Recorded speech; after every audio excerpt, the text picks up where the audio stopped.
mesa dialogan todas las ideas, se genera la noticia y se dicen las cosas.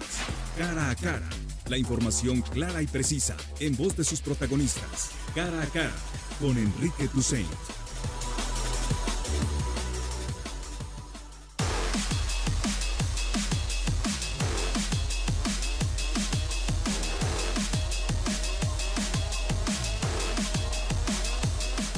De la mañana con 6 minutos. Augusto Chacón, ¿cómo estás? Muy bien, Enrique, buenos días, qué gusto estar aquí, buenos días a todas, a todos. Oye, ayer entre sombrerazos, cartelazos, cartulinazos, todo lo que podamos decir, se aprobó la ley de ingresos a nivel nacional y la oposición sobre todo fincó su discurso en torno a la ley de ingresos en la reducción del precio de la gasolina, por lo tanto la reducción del IEPS. Así es. Y pues la respuesta de Morena es que la gasolina no va a estar subiendo de forma diaria. Volvemos de alguna forma al viejo modelo, controlado por la Secretaría de Hacienda, ¿no, Augusto? Sí, un precio más o menos fijo, porque sí anunciaron que cuando menos la inflación sí. En enero. Sí, es decir, es un ajuste anual, digamos, un ¿no? ajuste de inflación nada más, pero no tendremos estos sube y bajas, que como bien decías, tendrán una repercusión si algunos movimientos se dan en el presupuesto federal, que tendrá que inyectar vía subsidio, que también está esperando incrementar la producción, que eso no está sencillo, y a partir de exportar más del que estamos exportando, compensar eso para que el precio de los combustibles sea accesible.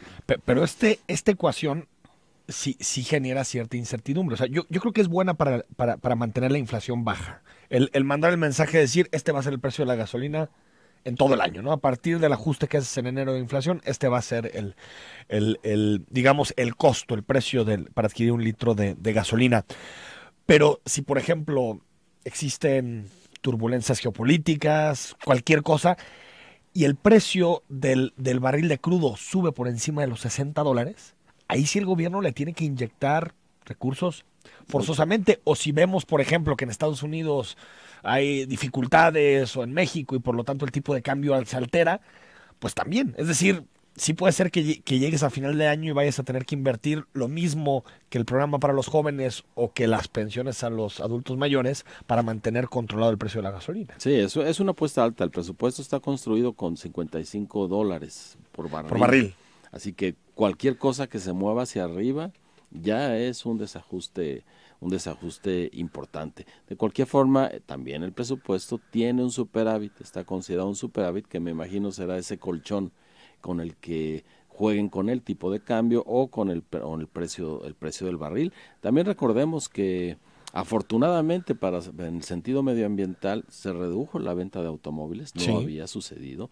Y más allá, insisto, de la buena noticia que esto puede ser para el medio ambiente, la industria automotriz provee muchísimos empleos y provee muchísimas divisas. Y si sufre la industria automotriz, sufre el país. Así que esta contención del precio de la gasolina también tiene muchas implicaciones, la lógica, ¿no? de mantener esta, insisto, industria que nos da muchísimos recursos. Y hay que recordar, perdón, Augusto, que el superávit al que se comprometió López Obrador y su secretario de Hacienda, Carlos Ursúa, no es un superávit general, sino lo que le llaman superávit primario, que es si tus ingresos son superiores a tus gastos antes de pagar los intereses de la deuda, que son en este año, para el próximo año, 780,000 millones de pesos. Es un dineral.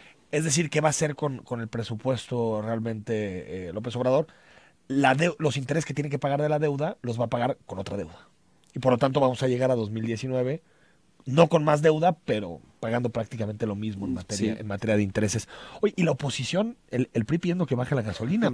Está bien, que bueno, la oposición sirve para eso, ¿eh? Claro. Pero sí, no es un contrasentido. No los encontramos los últimos 6 años en esa batalla. Y de hecho, anunciando también que, bueno, ya no les queda más remedio que salir a la calle y protestar, porque a eso los empujan las circunstancias. Qué bueno, porque la ley de seguridad interior acotaba mucho la posibilidad de manifestarse. Qué bueno. Exacto. Que ahorita el PRI esté entendiendo lo importante que es las manifestaciones. Sí, me parece que estas incoherencias son naturales en el juego político. El PRI, la cuenta que hay que cobrarle al PRI, que los votantes ya le están cobrando al PRI, no la van a pagar tan fácil. Sí. Es decir, no fue la elección y ya se acabó, todavía van a tener que construir durante un buen tiempo su imagen, y esto puede resultar bien. Ahora, la base social del presidente de la República es tan amplia que el simple hecho de anunciar que no sube la gasolina le va a bastar, aunque no baje como Yo creo que ellos por se un propusieron. periodo, Un año. Un año, 2 años. Yo creo que en algún momento sí va a haber la exigencia de que baje. Insisto, Pero necesitas meter la refinería a Dos Bocas, esa es la gran apuesta. readaptar las 6 para que te den los litros de gasolina que necesitas para la demanda interna. Es un proceso a muy mediano y largo plazo. Recordemos también que ese mediano plazo, como siempre nos sucede a México, ya lo decía Octavio Paz, siempre llegamos tarde al festín de la cultura, en este caso, para cuando estabilicemos nuestra producción de petróleo y la producción de gasolina, etcétera, etcétera, en Europa ya estará prohibiéndose los motores de combustión interna. Están prohibida la venta de autos en la mayoría de los países. Así que nosotros ya tendríamos que estar pensando en ese panorama y no en reactivar una industria que va a quedarse rezagada. O para qué, tal vez para el desarrollo del país sí, pero eso sí es Venezuela, por ejemplo. Estar subsidiando la gasolina en Venezuela no cuesta nada. Es un regalo, por supuesto que es un país petrolero. Y eso no produce tanto. La industria tiene problemas ahorita con las tarifas de electricidad. Sí. La industria tiene problemas ahorita con las tarifas del gas, más allá de lo que vemos cotidianamente, que es masivo la gasolina, está eso que afecta también la productividad del país. Augusto Chacón, los que ya lograron hacer rectificar al presidente son los rectores de las universidades. Sí. Y bueno, eso se une un poco al comentario anterior porque estos errores que no deberían ser, porque si en alguna... Yo no creo que fue error. Yo tampoco no creo que fue error. Pero que el presidente de la República, él mismo salga a decirlo y no emplee el secretario de Hacienda. Digo, qué bueno que rectifique. Eso es bueno. No, eso hay que celebrar. Que diga, no ¿saben qué? Nos equivocamos quitándole dinero a las universidades públicas, vamos a rectificar. Eso bien. Pero tercer error con las universidades públicas en 3 semanas. Uno, de pronto se va la autonomía. Después los amagan que 32% menos de nómina.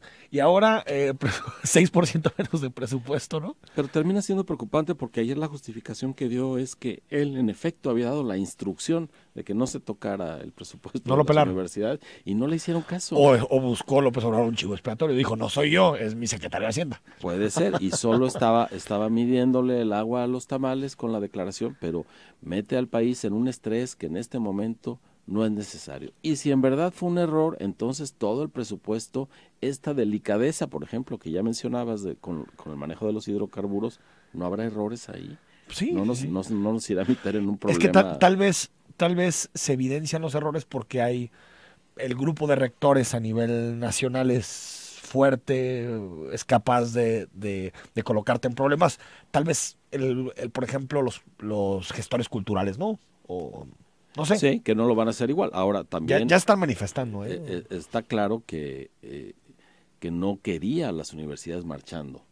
No. Aparte ese es su núcleo, las universidades públicas es su votante duro, digamos. Así es. También era ver qué tanto los rectores tienen la capacidad de sacar a una buena masa a protestarse, pero como a escala internacional están vigentes las imágenes de los chalecos amarillos en Francia, nadie quiere ahorita algo por el estilo que se parezca a una manifestación así, y menos con un gobierno que llega en teoría arropado por un apoyo popular tan amplio. A ver, escuchamos a López Obrador, así anunció que para atrás el recorte. Y dije que si no aumentaba el presupuesto de las universidades públicas no iba a disminuir. Entonces esto no se estaba cumpliendo, por eso se va a hacer un ajuste al gasto de operación del gobierno en lo que tiene que ver con las secretarías, con las dependencias del gobierno federal, lo que tiene que ver con el Ejecutivo, sin afectar organismos autónomos. Es parte del gasto de operación, incluido el gasto de la Presidencia de la República. En total, una disminución del 4%. Bueno, ahí estaba. Se había proyectado 3.4% de reducción por la inflación. Realmente las dejaba igual para las universidades estatales, y las más afectadas eran las nacionales, la UNAM, la UAM, el Politécnico, la UNAM incluso hasta el 6%, ¿no? 6% era un recorte muy fuerte. Lo que sí debemos celebrar es que este gobierno ha conseguido meter la discusión de la austeridad. Qué bueno. Aquí tenemos el ejemplo sorprendente de los hospitales civiles que año con año, y ni siquiera año con año, semestralmente tienen problemas de presupuesto, y encontraron resquicios para aplicar esta austeridad en teléfonos celulares, en gasolinas. Esa discusión me parece que hacía mucha falta. Y ojalá las universidades no vean este error, esta falla en el presupuesto como una carta blanca y que de veras haga una introspección de qué gastos podrían excesos, empezar a ¿no? Claro que también hay excesos. A mí se me hace muy interesante también el debate nacional sobre el presupuesto, Augusto. ¿Sí? Yo lo celebro, que haya organizaciones, que haya académicos, periodistas, que nos metamos a ver las tripas del presupuesto. Antes como que lo mandaba el presidente, se discutían los criterios generales de política económica y se acabó. Sí. Ahora ya, partida por partida. ¿Viene o no viene etiquetado? ¿Si es acá o no? ¿Está sobreestimando o subestimando los ingresos? Eso es el presupuesto es política hecha números. Claro. Por lo tanto, es política pública. La lista de todas las prioridades de un gobierno. Si un presupuesto está mal diseñado, seguramente tendremos un mal gobierno. Claro. Es casi natural. No, a mí eso por supuesto también es de celebrar que lo estemos discutiendo así. Ojalá estuviera sucediendo en el Estado, hubiera sucedido en el Estado. Es que nos dan el dictamen, nos lo dan hora y media antes. Sí, bueno, ya sabemos que no solo esta legislatura, las anteriores, los dictámenes se quedan siempre para consumo. Yo escribí el sábado que se iba a aprobar el presupuesto, escribí a las 4 de la tarde y dije, ¿alguien conoce que van a aprobar los diputados a las 8 de la noche en Jalisco?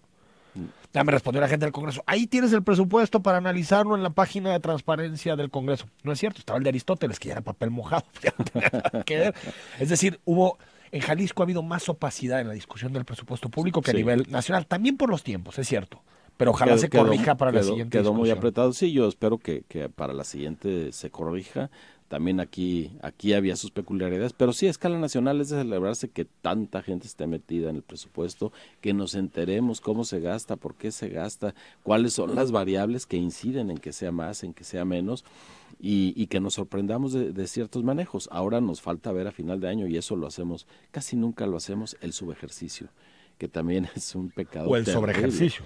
Hay sobreejercicio, pero sobre todo hay cosas que se presupuestan y no se gastan. Educación, seguridad, esos temas. Pero, por ejemplo, sobreejercicio, comunicación. Comunicación, que siempre se va al triple, al cuádruple. Olvídate, estaba hablando el lunes con la gente de Fundar. ¿Sabes cuánto tenía de sobreejercicio en comunicación Peña Nieto?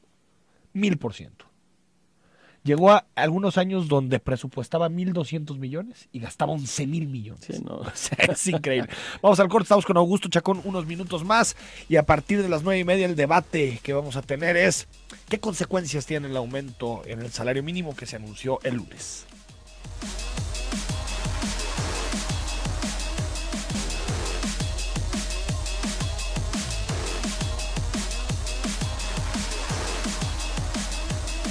Nueve de la mañana con 22 minutos, el WhatsApp 33 18 80 76 41 está abierto y a tu disposición para que comentes los temas de este miércoles, que por cierto comenzó muy temprano con la matinal de Manuel López Obrador, que le preguntan de todo, es impresionante, salen temas aislados. Y me gusta también que no haya tantos filtros para que entren medios, porque notas cuando se presentan los colegas periodistas y a veces vienen de paginitas chiquitas, y eso es bueno en términos de pluralidad informativa, ¿no? Y que alguien que tenga un portal chiquito pueda meterse en una rueda de prensa y hacerle una pregunta al presidente de la República, claro, ¿no? Que venimos de una larguísima tradición donde los presidentes de la República no pueden ser cuestionados por nadie. El teleprompter presidente, ¿no? Sí, increíble. No, es una señal democrática bastante buena, muy sana, que ojalá se instaure. Que a los medios nos mete en una dinámica que es difícil porque como hay un tema nuevo cada día, tenemos que investigar cada día, tenemos que contrastar cada día. Pero creo que a largo plazo sí puede hacer que los medios de comunicación empiecen a pensar más en la investigación que en otro tipo de aspectos. Sí, creo que va a tener secuelas buenas. Yo no estoy tan seguro si la figura del presidente se va a desgastar tanto de estar todos los días. Es que sí, y que haya una cosa. Sí, porque ahorita todas son deseos. No sé si sea sano que esté, a lo mejor una vez a la semana. Para mi gusto, una vez a la semana sería más que suficiente. Sí, porque ahorita son deseos. Vamos para allá. Sí. A los 2 o 3 años ya no van a ser deseos, ya va a ser qué estás haciendo. Rendición de cuentas, ¿no? Y qué pasó pasó con esto y qué pasó con esto otro. Entonces ahí tiene que calcular el desgaste, que es natural, no porque sea él, se va a desgastar porque no tiene tanto que decir, porque la opinión pública tiene también otros intereses. Van a decir, hay tantos homicidios, hay tanto esto, ya van a ser cuestionamientos, sí. no solamente preguntas sobre su proyecto. Claro, ¿no? pero de entrada es celebrable, ya lo que decíamos de la discusión del presupuesto, es celebrable que ante la opinión pública respecto a la Guardia Nacional haya reaccionado y que haya dicho, bueno, pongámoslo. Oye, lo de Tatiana Cloutier, muy bien ayer. Muy bien. Para los que dicen, no, es que el proyecto de López Obrador es algo así como el prismo de Echeverría. Esto en el prismo de Echeverría o en cualquier prismo sería imposible que tu vicecoordinadora en una de las cámaras saliera a decir que no comparte la visión militarista de la Guardia Nacional. Y que no fue lo que se ofreció en campaña, ¿no? Exacto. Es muy sano este debate. Ojalá no se concentren en el debate mismo, sino que el debate no pierda de vista el fin que perseguimos. En este caso, sentirnos seguros. Y en otros, la justicia, la equidad, la asistencia social. Que no se pierda de vista eso, pero que haya debate. Nos falta esa prueba que para mí será muy importante, que su mayoría en el Congreso de la Unión empiece a dar muestras de que escucha a la oposición. No para que les haga caso, pero que haya un diálogo escucha, democrático. No solo expresiones del tipo que no quede ni una sola coma. Me parece que eso no abona en contrasentido de lo que el presidente sí está haciendo. Sí, me canso, Ganso, que es bueno escuchar a la oposición, ¿no? Ayer estuvo Hugo Luna en estos micrófonos, jefe de gabinete del gobierno del Estado, y sigue el debate sobre la línea 3 del tren ligero, justo que parece que tampoco va a estar en 2019. Se está convirtiendo desde mi punto de vista, no sé si ya es un monumento a la opacidad. Vamos a ver lo que nos dijo Hugo Luna ayer sobre los recursos que hacen falta para terminar la línea 3 del tren ligero. Olvídate la 4 y si había etiquetado recursos de la 4, la línea 3 del tren ligero. Digamos que se apersone la gente de la Secretaría de Comunicaciones y Transportes, es que para terminar la obra de línea 3 del gobierno federal faltan 1.600 millones de pesos. Y entonces lo que hicieron, yo supongo que así como en servilletita, como están haciendo mucho las cosas a lo caguamas, le pusieron 1,000 millones. Eso significaría pues que entonces línea 3 la van a terminar en 2020, supongo, porque faltan 600 millones más. Después de la rueda de prensa, el gobernador nos pidió revisar exactamente el detalle y en la tarde tuvimos esa información y por eso lo comparto ahorita, ¿no? 1.600 millones de pesos más, Augusto, que pues terminaría la obra arriba de los 31,000 millones de pesos, más o menos. Sí, digo, no es descabellado que llegue al doble de lo que originalmente se había presupuestado. Ahí va. Y en tiempo, mucho más del doble. 2 años.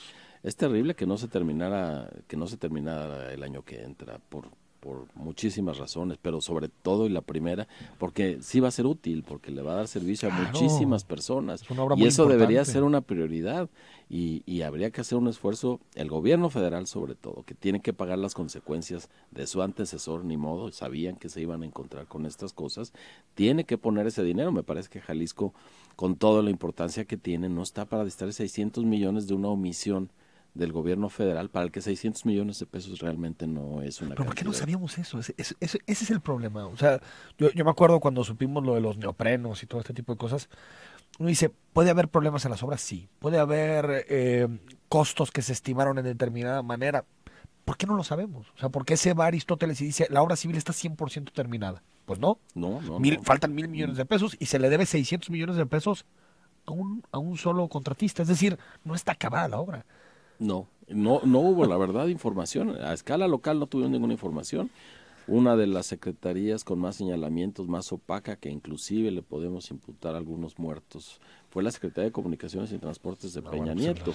Y no prestó ni el proyecto ejecutivo, ni supimos nada de esa obra, ni por supuesto del gasto, ni siquiera las autoridades locales sabían de las afectaciones que esta dejaría. Y ahí están las consecuencias. Yo creo que no era para anunciar, ni siquiera para que viniera Peña Nieto a decir, este es un precorte de listón. No. Va a quedar en los libros de texto como uno de los peores ridículos, venir a dar el banderazo a las pruebas. Un espectacular ridículo para dar risa hasta el momento en el que recordamos que sí habría 200,000 personas diarias beneficiadas con esa obra y que no están siendo beneficiadas, incluido el medio ambiente, ¿no? Es uno de los corredores más importantes de de movilidad en la ciudad, y creo que es el tercero del país en términos de flujo de personas. Y no solo eso, ya son 5 o 6 años con las avenidas levantadas, con los vecinos que tienen incomodidades, con inundaciones en Alcalde Barranquitas, con negocios que tronaron en toda la ruta Revolución, 16 de septiembre, y Alcalde, digamos, las externalidades de un proyecto de este tipo no es simplemente que no nos podamos subir al tren, sino todo lo que hay alrededor. En este momento, Augusto, es un desastre. No hay ni siquiera obra de parte de los municipios, del Estado, en torno a la línea, ¿no? Claro. Y la misma importancia tiene la línea 4. Ojalá el presidente de la República, así como lo hizo con las universidades, diga, perdón, si faltan estos 600 millones, ahí está para que 2020. terminen. Mejor hay que acabar la línea 3 en 2019. Tú dices 600 para acabar la línea 3. Pensé que decías para la línea 4. Y que empecemos la línea 4, porque es la misma cantidad de personas que están requiriendo ese servicio. La ciudad es urgentísimo. ¿Se te hizo que nos maltrató López Obrador con el presupuesto? Yo siento que al menos en 3 proyectos, en 3 proyectos sí. Específicos, ¿no?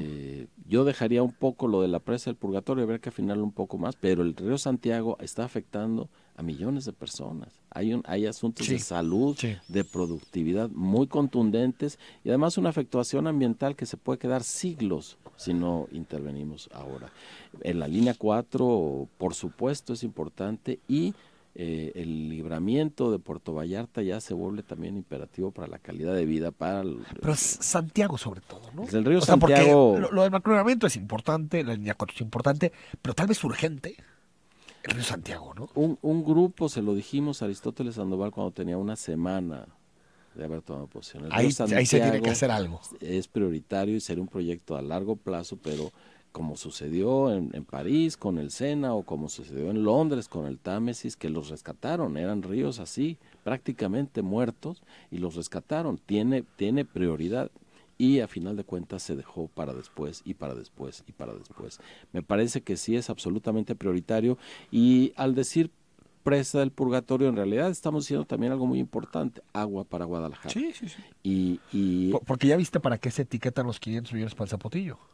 Sí. Para el acueducto, León. Sí, no, es increíble. O sea, ya está la decisión presidencial, que aparte tendría que ser un acuerdo entre estados, un nuevo convenio que está, por cierto, ilegalizado en la Suprema Corte de Justicia. Sí. Y si uno se mete a ver la prensa en Guanajuato, pues champaña. Pero recordemos que en la campaña de Andrés Manuel, aquí causó conmoción cuando él en Guanajuato dijo, y el acueducto va porque va. Pero después venía Jalisco. Y luego venía acá y decía que el agua iba a ser para los altos. Pero el caso es que ahora ya le puso dinero. El caso del agua para Guadalajara tiene una peculiaridad que no solo le podemos imputar al gobierno federal. Necesitamos ordenarnos. Necesitamos ordenar nuestro crecimiento, necesitamos ordenar nuestra dotación de agua, la calidad. No podemos seguir creciendo a expensas de ir trayendo agua cada vez más lejos y cada vez más lejos, afectando otras cuencas, otros medios ambientes. Así que ese mea culpa de Guadalajara es muy urgente, con al gobernador ahora que fue alcalde de 2 municipios que tiene esa experiencia. Y por eso pongo el acento en esos 3 proyectos, sobre todo, que sí hubo un maltrato de parte del gobierno federal. Y bueno, antes de despedirte, Augusto, a ver, los estados también tienen que hacer un poquito más de esfuerzo para recaudar. El porcentaje de recaudación en Jalisco por la vía de impuestos estatales es bajísimo. Muy bajo. A diferencia de la Ciudad de México, por ejemplo, o a diferencia de Nuevo León, que tienen ingresos más fuertes que provienen precisamente de impuestos estatales. El problema es que han ido quitando todos los impuestos estatales y después nos quejamos de papá gobierno federal no quiere financiar todas las obras en Jalisco. Claro. No lo estoy proponiendo, pero ahí estaba la tenencia. La tenencia en su momento eran 3,000, 4,000 millones de pesos para los estados de impuesto estatal. Mira, te pongo el ejemplo de Alfaro en Tlajomulco. Tlajomulco es uno de los pocos municipios en el país que no depende casi nada de dinero del Estado y dinero federal. Sí. Casi el 80% es recaudación municipal por buenos esquemas de predial y buenos ingresos locales también por el agua. Enrique Alfaro incrementó el ingreso en Guadalajara. Entonces, yo creo que también habría que debatirlo. No te digo el viejo modelo de la tenencia, pero tal vez algo que tenga que ver con medio ambiente, no sé. Pero los estados también tienen que pensar en recaudar más, no solamente extenderle la mano a papá presidente, y si te quitan lana dices, es que la soberanía de los estados, la emancipación, como cuando te vas de casa de tus papás, también es la lana. Claro Búscate la vida, claro. ¿no? Creo que también es importante que los estados empiecen a ser más responsables en términos fiscales. Y eso va unido a que también sean más responsables en la rendición de cuentas, porque me parece que sí los estados deben pensar en recaudación, pero también los ciudadanos debemos pensar en que hay que poner para ciertas cosas. Ah, sí, claro. Y la línea 4, por ejemplo, ya lo insinuó Enrique Alfaro en su conferencia de prensa, que no descartaba una inversión Deuda. público-privada. Sí. Esa APP. Esa APP. Parece que para los proyectos de agua, Augusto, sí se está contemplando deuda. Lo mencionó. Que está bien, No, para eso me parece muy bien. Pero a final de cuentas yo creo que un mecanismo de recaudación que no sea permanente, por ejemplo, para construir una línea, la línea 4, no sería descabellado. Habría que pensar en cosas creativas que no sean permanentes. A nadie queremos pagar más impuestos, pero nadie los queremos pagar porque no vemos los resultados. Si empezamos con esa rendición de cuentas inmediata puede funcionar. Ahora tiene un secretario de administración o de finanzas, ya no supe cómo quedó, finanzas. que es bastante creativo para ese encontrar tipo lana. de esquemas. Sí. Y esperemos que nos proponga algo así, porque no basta decir me están tratando mal. Somos un estado tan rico, tan libre, grande, soberano, autónomo, pues, que bien podemos pensar en nuestra supervivencia. el problema es que muchos gobernadores no quieren asumir el costo político de cobrar impuestos. No, es un costo político. Pero Mejor sí, llevarte bien con el presidente, a la Manuel Velasco, y que te dé la anita por abajo de la mesa, ¿no? el costo político se recupera un poco, insisto, cuando ves las consecuencias de tu pagar impuestos. Totalmente. Augusto, gracias. Al contrario, Enrique, como siempre, un gusto estar aquí.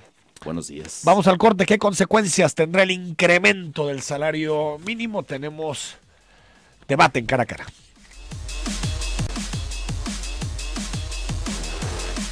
9 de la mañana con 39 minutos. Gracias por tus mensajes y comentarios. Ahorita le damos salida a algunos de tus opiniones sobre los temas que estamos abordando esta mañana en Cara a Cara. Y bueno, una de las noticias de la semana, le hemos dado seguimiento desde el lunes, es el incremento en el salario mínimo, ¿sí? El lunes, en un acuerdo tripartito donde estaban los sindicatos, donde estaban las patronales y también la secretaria del ramo, Luisa María Alcalde, anunciaron que el salario mínimo pasa de los 88 pesos en los que estaba situado o ha estado situado durante este 2018, pasa a 102 pesos, es decir, un incremento de más o menos el 16% del salario mínimo. Y por supuesto que eso tiene implicaciones. Mucha gente dice puede haber inflación, otros dicen bueno, eso puede repercutir para que haya mejores salarios para quien gana 3, 4, 5 salarios mínimos, u otras personas dicen no, está totalmente desvinculado. También hay gente preocupada por el Infonavit, por créditos que están vinculados al salario mínimo, y por lo tanto pues tenemos dos voces totalmente autorizadas para opinar sobre este tema. Saludo a el doctor Eduardo González del Tecnológico de Monterrey. Doctor, ¿cómo estás? ¿Qué tal? Buen día. Bien. Gracias. Bien, gracias. Gracias por recibir nuestra comunicación. Y al doctor Israel Macías de la Panamericana. Doctor, ¿cómo estás? ¿Qué tal? Buenos días al auditorio. A ver, ¿qué opinas, doctor González? ¿Qué tipo de implicaciones puede haber por el incremento del salario mínimo? Bueno, yo pienso que de primera mano habrá implicaciones directamente para las familias, lo cual me parece una medida que ya se estaba haciendo desde el 2016. En el 2016, recordemos, el gobierno empezó a hacer un incremento gradual en el salario mínimo porque se veía que estaba muy por debajo de la línea de bienestar. Entonces, el primer impacto, la primera repercusión, yo creo que sería directamente en el bolsillo de las familias. Claro que debemos de ver el concepto macro para ver si eso traerá como consecuencia algo para el sector empresarial, el sector de la construcción, el encarecimiento en sus costos, en sus gastos generales, porque recordemos que toda alza en el salario mínimo pues debe venir acompañado de una mayor productividad. Doctor Macías, ¿qué implicaciones?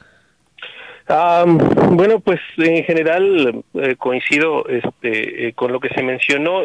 Yo diría que aparentemente durante mucho tiempo se tuvo el temor que una alza fuerte, podría contaminar, pues no solamente, a inflación, pero también a través de la negociación adicional de los salarios, ¿no?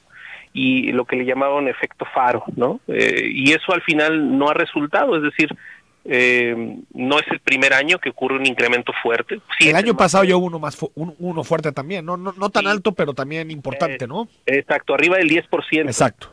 Y mucho del temor era de que esto va a contaminar las negociaciones salariales en todo el país y no ocurrió. Efectivamente, lo único que estamos haciendo es subiendo un poco el límite inferior de los salarios, pero no se está reflejando en el resto de la estructura salarial del país. Quizá por eso entonces gran parte de la población pues no lo va a, digamos, a percibir. Esto es algo que terminaría afectando unos 7 millones de personas más o menos, que son quienes están registrados con un salario mínimo. Quién sabe si efectivamente ganan un salario mínimo. Recordemos que otro tema es que existe subregistro, ¿no? Exactamente, ¿no? Entonces creo que en términos de inflación general no se espera un impacto fuerte, aunque sí efectivamente, lo comentaba bien el doctor, pues habría que ver ya sector por sector. Seguramente el impacto será diferenciado y bueno, en general creo que hasta eso pues no ha habido una oposición muy fuerte o una manifestación. No, es que aparte está muy bajo el salario mínimo, ¿no? El límite es muy bajo, sí, efectivamente, y de hecho, bueno, pues volvemos a lo mismo, no estás elevando toda la estructura de salarios, es nada más subir un poquito el límite inferior, ¿verdad?, legal. Ahora, doctor González, en ese mismo sentido, ya vimos un incremento este año de 10% en el salario mínimo y no vimos inflación, entonces puede ser que tampoco veamos, producto de esta decisión, inflación en 2019, ¿o sí? Yo pienso que no hay los indicios principales, es decir, se necesitarían reunir un conjunto de variables macro para poder determinar que haya un efecto inflacionario. Me parece que había un margen de maniobra suficiente, incluso todavía hay, para poder ajustar el salario mínimo, y yo creo que no tendría un impacto directo en el 2019. Creo que tendremos que ver la cuestión como el presupuesto que se acaba de aprobar, al menos por la Cámara de Diputados, para ver qué otras implicaciones podría tener. Pero ahorita el salario mínimo como tal, yo creo que no tendría una implicación trascendente hacia la inflación. Doctor Macías, ¿por qué, por ejemplo, el grueso de los trabajadores en México gana entre 4 y 5 salarios mínimos? ¿Por qué una decisión de este tipo no podría darles un poco más de recursos? ¿Tiene que ver con la negociación sindical? ¿Tiene que ver con la estructura del mercado laboral en México? ¿Por qué una decisión de estas no tiene impacto en el resto de los salarios? Sí, bueno, pues ese es el gran tema pendiente, Enrique, porque si bien es cierto, durante tanto tiempo se ha hecho énfasis que el salario mínimo ha sido pues castigado y que ha perdido una cantidad muy fuerte de su poder adquisitivo, toda la discusión se ha centrado en eso, cuando efectivamente cuánta gente incluso afirma que el salario mínimo se convirtió ya nada más en una mera referencia pues para pagar multas, sí, lo que era hace un momento, en algunos años, ¿no? Entonces es eso, es decir, el mercado laboral ha traído una dinámica distinta dependiendo de las ciudades, los estados, las zonas, y eso ha hecho que incluso efectivamente ya tengamos una cantidad pequeña de gente que termine ganando un salario mínimo, al menos en los registros. Y pues los mercados laborales van siguiendo su propia dinámica.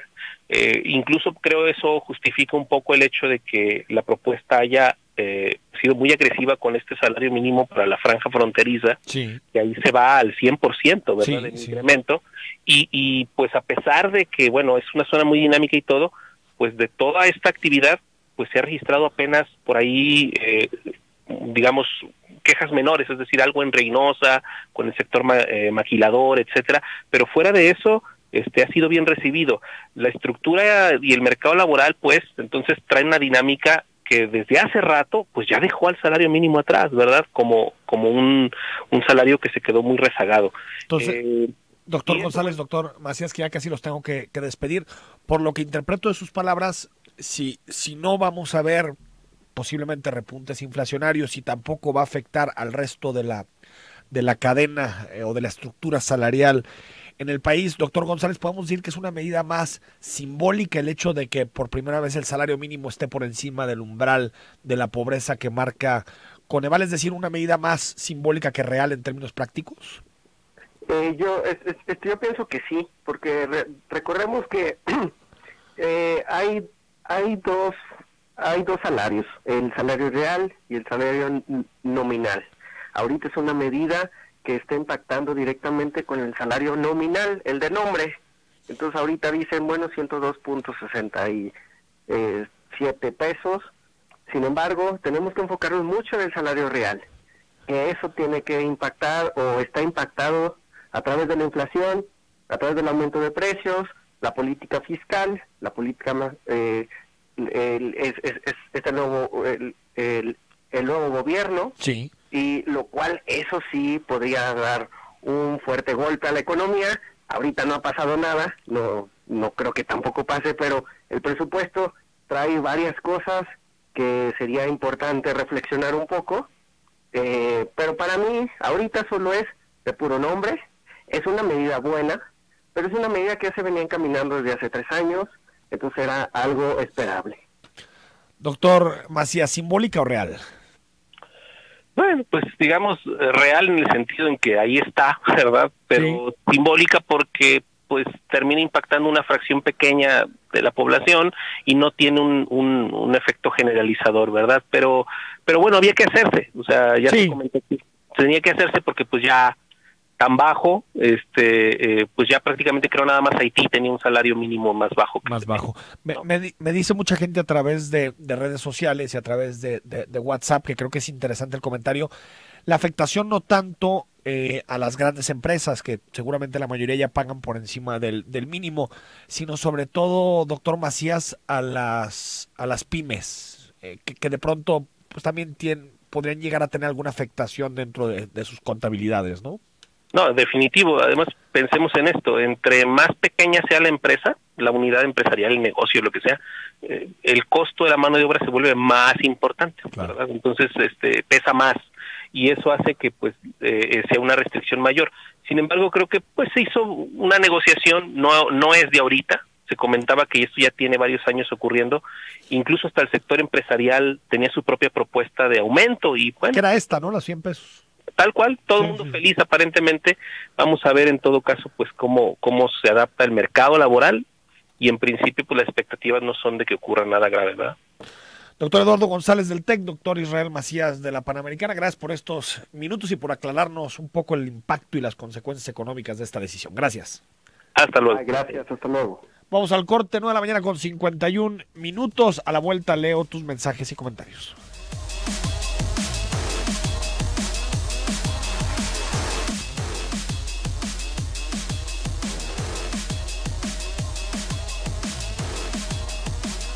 De la mañana con 54 minutos. Sobre el aumento al salario mínimo y la vinculación con los créditos del Infonavit.